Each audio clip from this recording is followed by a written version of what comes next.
은혜로운 찬양 감사드립니다.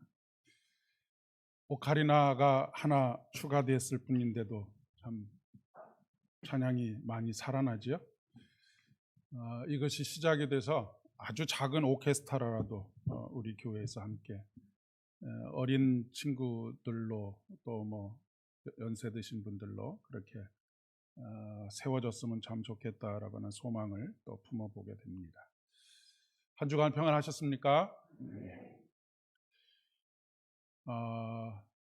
요즘 우리나라의 여러 가지 뉴스들이나 또 전문가들의 진단을 보게 되면 참 힘들고 우울한 소식들이 참 많습니다.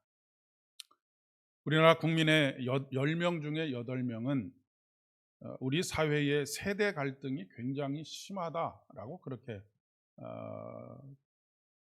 인식을 가지고 있다고 하는 통계가 있습니다. 그 중에서 한 25% 정도는 매우 심각하다라고 그렇게 대답을 했다고 하고, 더 큰 문제는 이것이 계속 증가하고 있다라고 하는 것입니다. 작년에 비해서, 그러니까 2023년도의 통계이니까 2022년도에 비해서 한 5% 정도가 증가했다는 것입니다. 그리고 응답자의 그 절반 이상이 앞으로 조금 더 나빠질 것 같다라고 하는 그런 예상을 하고 있습니다. 이것 또한 전년도보다 한 6% 정도가 증가한 것입니다. 응답자 중 10명 중에 4명은 아래 세대와 대화하는 것이 참 어렵다라고 하는 그런 응답을 했다고 합니다. 이것은 2년 전보다 한 10% 정도가 또 증가한 것입니다.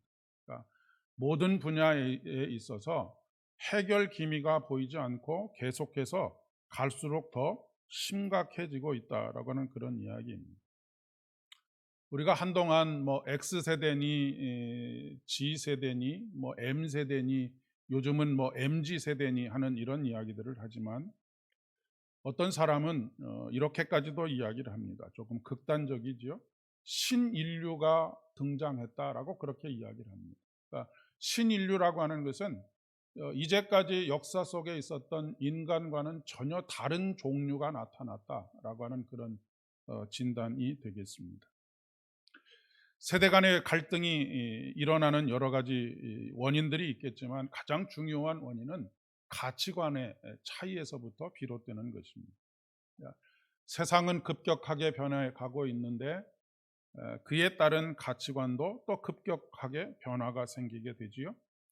그러면 아주 급격한 변화 속에서는 그 급격한 변화를 따라가지 못하는 데서 따르는 지체 현상이 벌어지게 되어 있습니다.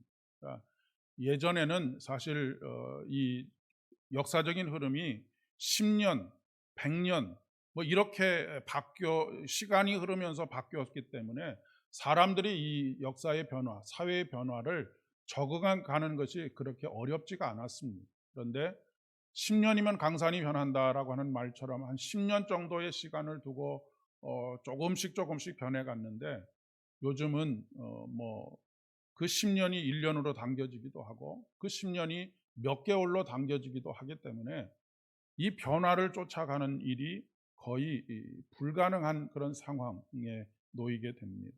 그러다 보니까 머리는 앞에 가 있는데 발이 따라가지 않으면 어떻게 되겠습니까? 넘어지는 것입니다. 연세가 드시면서 마음은 늘 막 한참 앞으로 달려가고 있는데 이 다리가 쫓아가지 않아서 넘어지는 경우가 있는 것과 마찬가지로 우리 사회가 지금 이런 이 갈등이 불거지게 되니까 다툼이 생기게 되고, 다툼이 생기다 보면 결국에는 분열이 일어나게 되는 것입니다. 시대마다 중요하게 생각하는 가치들이 또 다르지요. 그럴 수밖에 없는 이유는 시대마다 해결해야 하는 과제가 다르기 때문에 그렇습니다.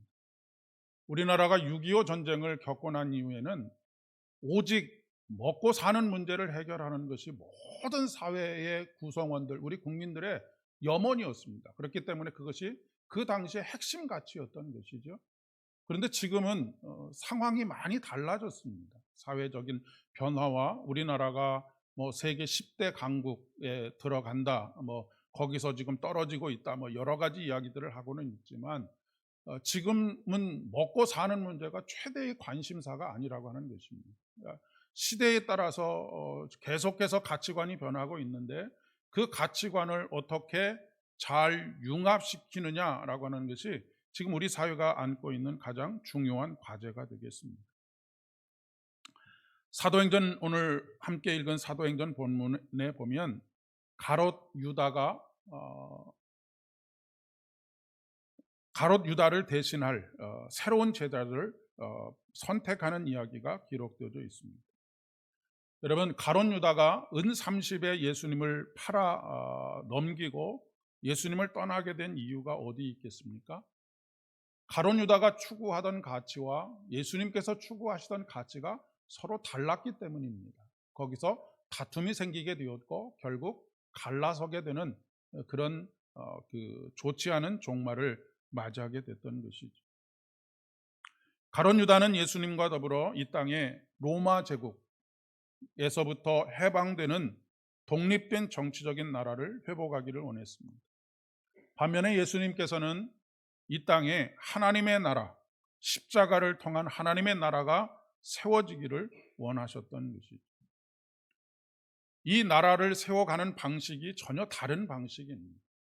그러니까 정치적인 해방을 도모하고 새로운 정치적인 정치적으로 독립된 나라를 세우는 것, 그것은 사람의 노력과 끊임없는 투쟁의 역사인데 하나님의 나라가 이루어지는 것은 전혀 다른 방식으로 임하는 것입니다. 그러니까 하나님의 나라는 사람의 노력으로 이루어지는 것이 아니라 하나님이 우리 안에 임하시고 그분이 통치하시는 하나님의 나라를 우리가 받아들임으로 인해서 하나님의 나라가 이루어지는 것입니다.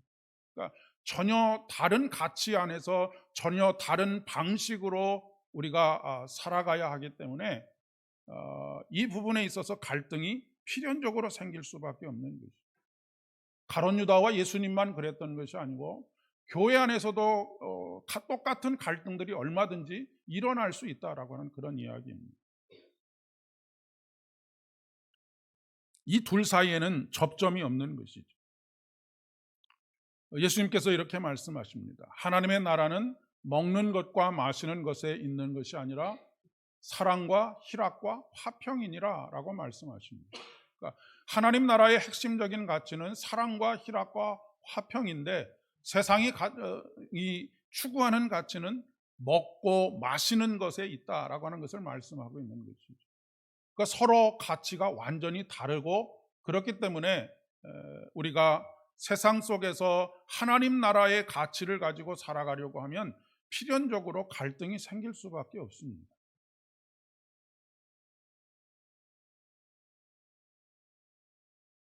이런 갈등을 회피하기 위해서 사람들이 선택하는 방법은 절묘한 줄타기를 하는 것입니다. 하나님 나라를 겉면에 내세우기는 하지만 속으로는 먹고 마시는 삶에 대한 추구를, 세상적인 가치를 계속해서 추구하면서 살아가는 것이죠. 어떻게 하면 세상적인 가치를 추구하고 살아가고 있느냐라고 하는 것과 하나님 나라의 가치를 추구하면서 살아가고 있느냐 하는 것을 판단할 수 있느냐? 겉모습은 똑같은데 그 결과를 보면 압니다. 그 결과가 추구하는 삶의 결과가 사랑으로 나타나고 희락으로 나타나고 화평함으로 나타난다면 그것은 하나님 나라의 가치를 추구하면서 살아가는 것이지만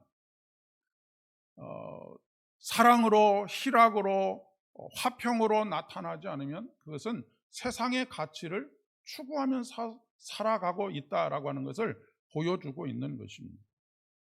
아무리 미사여구로 잘 포장을 해도 결과가 말해주는 것이죠.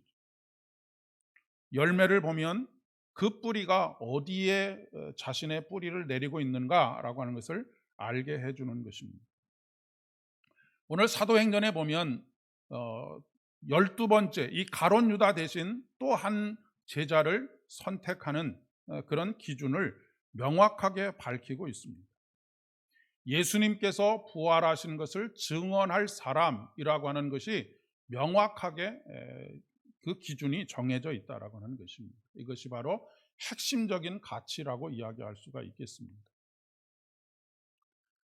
결코 능력 있는 사람을 먼저, 아니면 영향력 있는 사람을 먼저, 아니면 명예나 권력이 있는 사람을 먼저 택하지 않았다라고 하는 것을 보여주고 있습니다. 그것이 그 사람이 얼마나 능력을 가지고 있느냐, 영향력을 가지고 있느냐, 아니면 명예와 또는 권력을 가지고 있느냐와 상관없이 이 핵심적인 가치를 누가 더 잘할 수 있느냐라고 하는 것에 모든 기준이 세워져 있다라고 하는 것입니다. 다른 목적을 가지고 있어서는 안 된다라고 하는 것을 말씀하고 있는 것이죠. 오늘 말씀에 보면 특이한 것 한 가지가 있는데, 그 요셉이라고 하는 사람, 요셉이라고 하는 사람과 또 한 사람이 누구입니까? 마띠아라고 하는 사람인데, 이 요셉이라고 하는 사람은 바사바라고도 하는 별명, 바사바라고도 하고 또 유수도라고도 하는 요셉, 그리고 하나는 마띠아, 이렇게 되어져 있습니다. 이건 뭐 그냥 추측으로 이야기하는 것이기는 하지만, 요셉이라고도 하고 바사바라고도 하고 유수도라고도 한다라고 하는 것은 무엇이겠습니까? 그 사람의 이름이 이런 모양으로 저런 모양으로 수많은 사람들에게 언급되고 있다라고 하는 것을 이야기하고 있는 것입니다. 마띠아는 그냥 마띠아라고 하는 이름으로 언급이 되고 있는 것이죠. 그 이야기는 추측해 보건대 이 요셉이라고 하는 사람이 이 초대교회 예루살렘 교회 안에서 훨씬 더 영향력 있는 사람이었을 것이다라고 하는 것을 추측해 볼 수 있습니다. 사람들에게 더 많은 인기를 가지고 있는 사람이라고도 추측해 볼 수 있다는 말씀입니다. 그런데 누가 선택이 되었느냐면 이 요셉이 선택된 것이 아니고 마띠아가 선택이 되었습니다. 하나님께서 선택하시는 기준은 우리가 생각하는 기준과는 다르다라고 하는 것입니다. 이 사람이 얼마나 더 인기가 있느냐, 더 영향력이 있느냐, 이런 것이 아니라 어떻게 하면 이 핵심적인 가치를, 물론 그렇다고 해서 요셉이 아주 많이 부족하다거나 이런 이야기를 하려고 하는 것이 아니고, 하나님께서 보시는 기준은 우리가 보는 기준하고는 다르다라고 하는 것을 말씀을 드리는 것입니다. 예수께서 부활하심을 증언하는 사람, 이런 사람은 어떤 사람이겠습니까? 아까 제가 어디에 뿌리를 내리고 있느냐에 따라서 하나님 나라의 가치를 가지고 살아가느냐 그렇지 않느냐를 판단할 수 있다는 말씀을 드리지 않았습니까?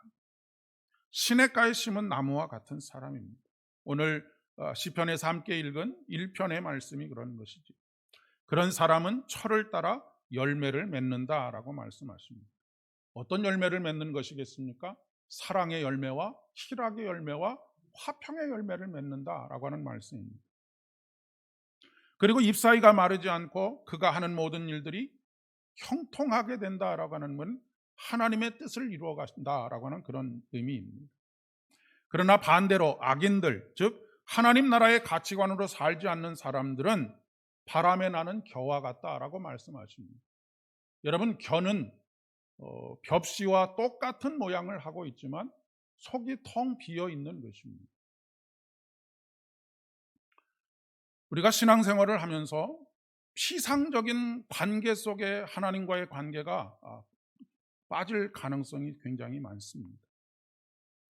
뿌리가 깊지 않을 때 그렇습니다. 여호와의 말씀을 깊이 묵상하는 가운데 그분에게 깊이 뿌리를 내리는 그런 신앙의 삶을 살지 않으면 우리가 마치 바람에 나는 겨와 같이 정말로 안에 생명을 품지 못하고 신앙생활을 할 가능성이 있다라고 하는 것입니다. 시편 1편에서 이스라엘의 시냇가는 우리가 상상하는 것처럼 항상 물이 흐르는 시내가 아니라는 말씀 드렸던 적이 있습니다. 우기에 폭우가 내리고 갑자기 큰 물이 흐르게 되어서 시내가 생기고 강이 생기는 것이 이 이스라엘 땅의 모습입니다.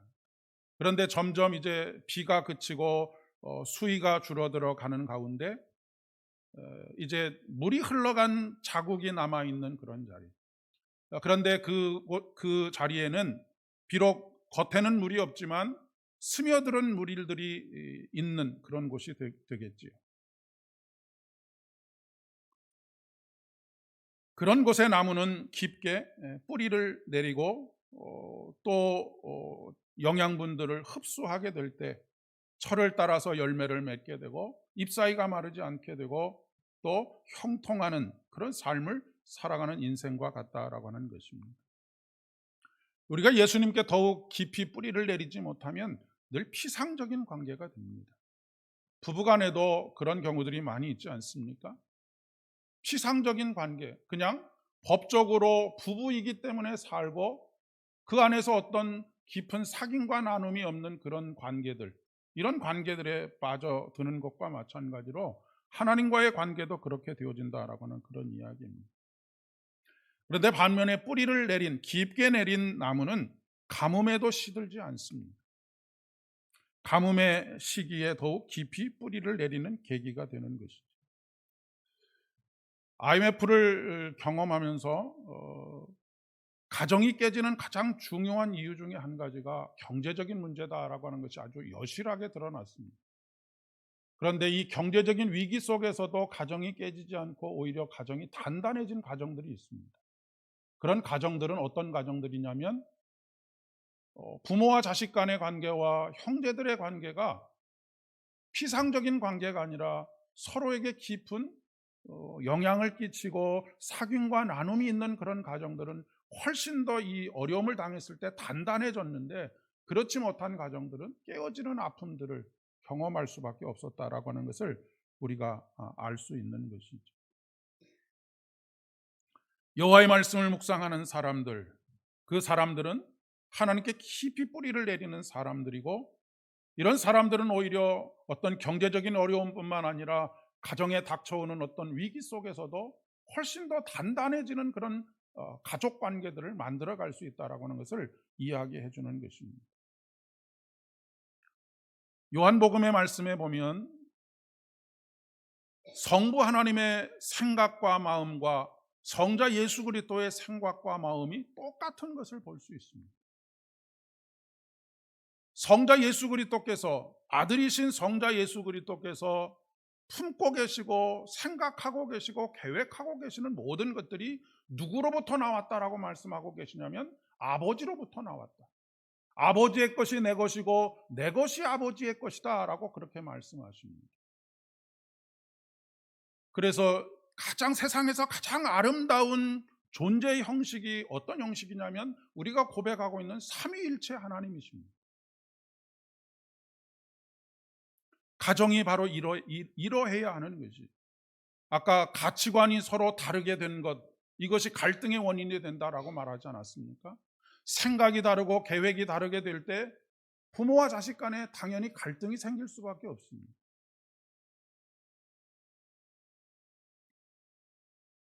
내 것은 다 아버지의 것이요 아버지의 것은 내 것이온데 내가 그들로 말미암아 영광을 받았나이다. 우리가 하나님의 자녀가 된다는 것은 성부 하나님과 성자 예수 그리스도를 통해서 우리에게 주신 말씀을 지키는 것이고 그분의 존재 방식을 배워가는 것입니다. 우리가 예수님을 닮아간다라고 하는 것이 어떤 것을 닮아가는 것이겠습니까? 성부 하나님과 성자 예수 그리스도의 관계를 닮아가는 것이 우리가 예수 그리스도를 닮아가는 것입니다.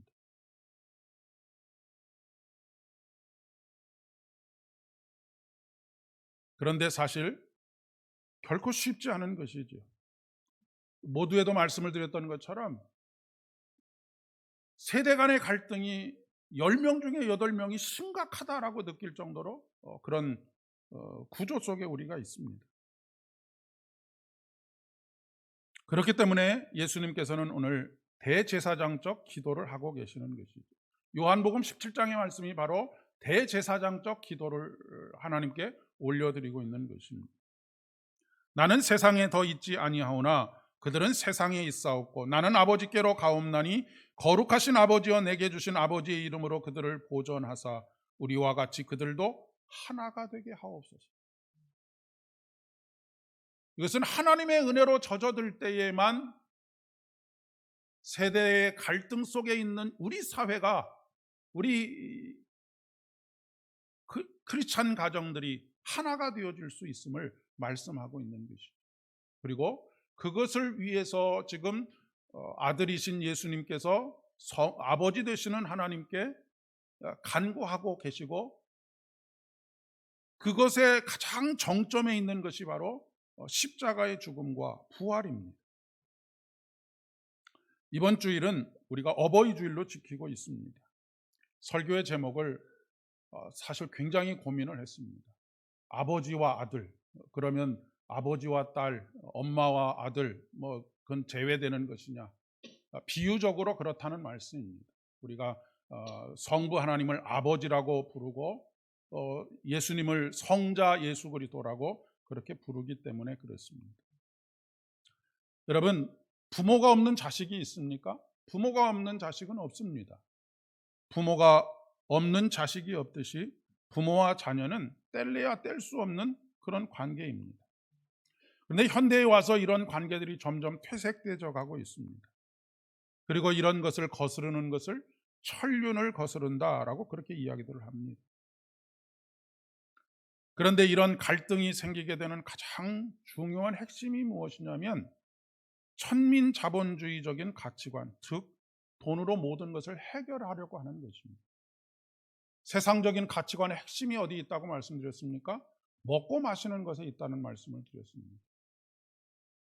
그리고 일만하게 뿌리가 되는 것이 무엇입니까? 돈을 사랑하는 것이다 라고 말씀을 하고 계십니다.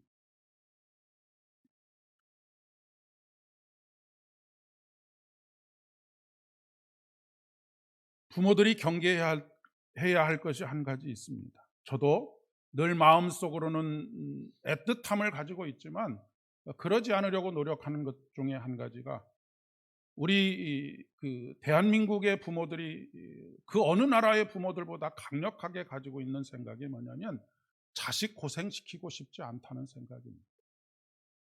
그런데 이 생각은 사실은 조금 버려야 될 생각입니다. 고생을 해야 할 상황이라면 고생을 할 수 있도록 만들어주는 것이 정말로 자식을 사랑하는 것입니다.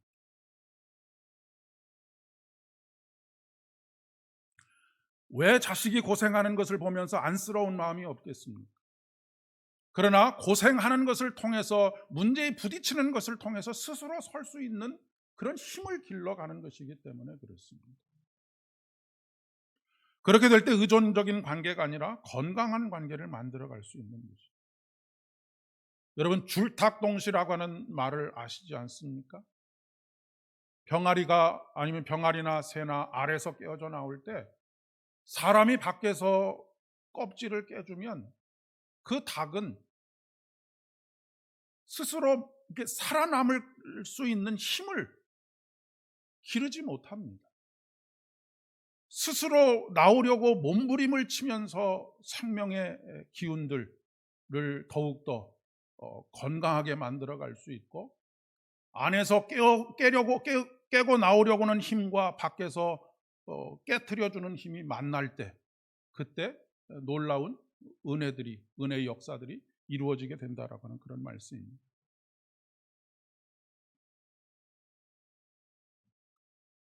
자식 고생시키지 않겠다라고 생각하는 분들의 공통적으로 또 하는 이야기가 뭐냐면 내가 너를 어떻게 키웠는데 라고 하는 말입니다. 그러니 자연적으로 갈등과 다툼이 생길 수밖에 없는 것이죠. 스스로 옳은 가치관을 가지고 살아갈 수 있도록 돕는 일이 부모가 해야 할 일이라고 하는 말씀입니다. 모든 인간관계의 출발은 부모를 공경하는 것부터 시작이 된다라고 하는 것을 성경은 아주 명확하게 우리에게 이야기해 주고 있습니다. 10계명의 10개 계명 중에 1계명부터 4계명까지는 하나님을 어떻게 사랑하고 섬기고 예배할 것인가에 대해서 말씀하고 있는데, 5계명부터 10계명까지는 인간의 삶에서 어떤 관계들을 맺어가면서 살아가야 하느냐라고 하는 것에 가장 첫 번째 약속이 있는 계명이 다섯 번째 계명입니다. 5계명을 말하는 것이죠. 그 5계명이 무엇입니까? 내 부모를 공경하라입니다. 수신제가 치국 평천하라고 하는 말이 있습니다. 어, 우리나라의 지도자들이 수신제가도 하지 못하면서 치국 평천하를 하겠다라고 나서는 일들이 많아서 청문회 같은 데서 아주 정말로 부끄러운 일들을 많이 당하지 않습니다. 집에서 새는 바가지가 밖에 나가서 새지 않겠습니까? 부모와 자식 관계는 일촌의 관계입니다. 우리가 옷에 단추를 끼울 때 첫 단추를 잘못 끼우면 어떻게 됩니까? 모든 것이 다 어그러지게 되어져 있습니다. 옷이 이상하게 삐뚤어지게 되어 있지요. 마찬가지입니다. 약속이 있는 이 첫 계명을 잘못 끼우게 되면 다른 모든 것들이 결국에는 어그러지게 되어져 있다라고 하는 것입니다.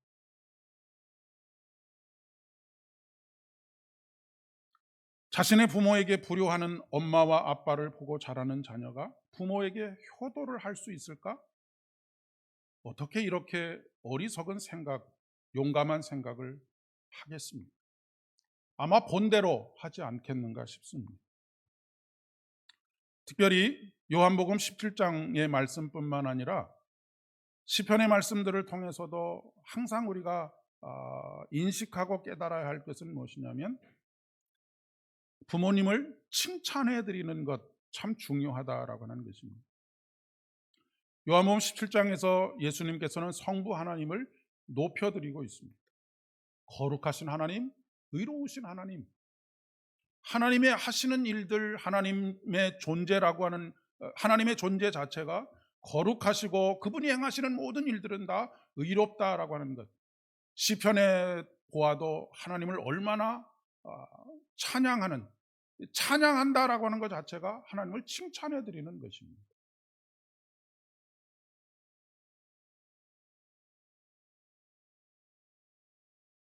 우리는 흔히 칭찬은 부모가 자녀에게 하는 것처럼 생각하지만 그렇지 않다는 것이죠. 자식에게 인정받는 부모야말로 이루 말로 다 할 수 없는 기쁨이 있습니다. 칭찬도 또 구체적으로 칭찬하는 것이 필요합니다. 어떤 행동으로 인하여서 내가 참 마음이 기쁘다. 어떻게 저에게 이렇게 어려운 상황 속에서도 최선을 다해 주시는 부모님 때문에 제가 참 행복합니다. 라고 이렇게 구체적으로 칭찬해 드리는 것입니다. 우리가 하나님께 감사할 때도 그렇고 찬양할 때도 마찬가지입니다. 하나님, 이러이러한 일로 인해서 참 감사합니다. 이런 일들을 행하신 하나님을 찬양합니다. 그냥 막연하게 하나님을 찬양합니다. 하나님을 사랑합니다라고 말하지 않는 것입니다.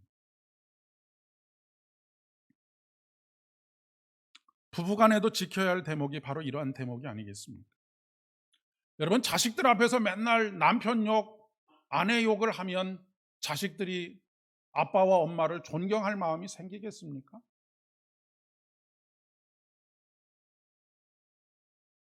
남편을 칭찬하고 아내를 칭찬할 때 자녀들이 부모를 존경하는 마음으로 그런 눈으로 바라보지 않겠습니까? 조금 부족한 것이 있어도 자꾸 칭찬하면 바뀌게 됩니다. 부모가 자녀를 대할 때도 마찬가지죠. 성도들 간에도 마찬가지입니다. 모든 인간관계가 마찬가지입니다. 단점을 지적하기보다는 아주 작은 장점이라도 칭찬하기 시작하면 그 작은 장점들이 더 큰 장점이 되고 나중에는 그 장점이 완전히 커져서 단점이 자리할 만한 그런 자리들이 점점 없어지게 되는 것입니다. 우리가 못을 망치로 때릴 때 때리면 때릴수록 못은 안으로 들어가게 되어져 있습니다. 우리가 서로 비난하고 공격하면 점점 작아집니다. 그런데 참 우리가 칭찬하는 것에 익숙하지가 않습니다. 남을 깎아내리는 것, 비난하는 것, 부부간에도 그렇고 자식과의 관계도 그렇고 뭐 성도들 간의 관계도 그렇고 그런 경우들이 참 많이 있습니다. 뿐만 아니라 칭찬받는 것 자체도 익숙하지가 않지요. 자신에 대해서 자존감이 낮기 때문에 그렇습니다. 우리가 예수님을 닮아갈 때 최우선으로 닮아야 할 모습은 바로 성부 하나님과 성자 예수 그리스도의 관계를 닮아가는 것입니다. 그래서 각각의 위격으로 존재하지만 일체, 삼위로 존재하지만 한 몸을 이루시는 성삼위 일체 하나님의 모습, 이 모습이 결국 모든 인간관계의 출발점이고 마침점이다라고 하는 것을 말씀하고 있는 것입니다. 하나님께서는 예수님을 향하여서 끊임없이 뭐라고 말씀하십니까? 이는 내 사랑하는 아들이다 라고 말씀하십니다. 그리고 예수님께서는 거룩하신 하나님, 의로우신 하나님, 끊임없이 하나님을 칭찬해드리는 관계. 아무쪼록 우리의 과정들이 그렇게 되어지기를 소망합니다. 우리 교회가 그런 관계들 되어져 갈 수 있기를 소망합니다. 함께 기도드리겠습니다. 은혜가 풍성하신 아버지 하나님, 더 이상 가까워질 수 없는 한 몸을 이루신 성부 하나님과 성자 예수 그리스도의 모습을 통해 우리가 어떻게 주님을 닮아가야 하는지를 깨닫게 하여 주시오니 진심으로 감사를 드립니다.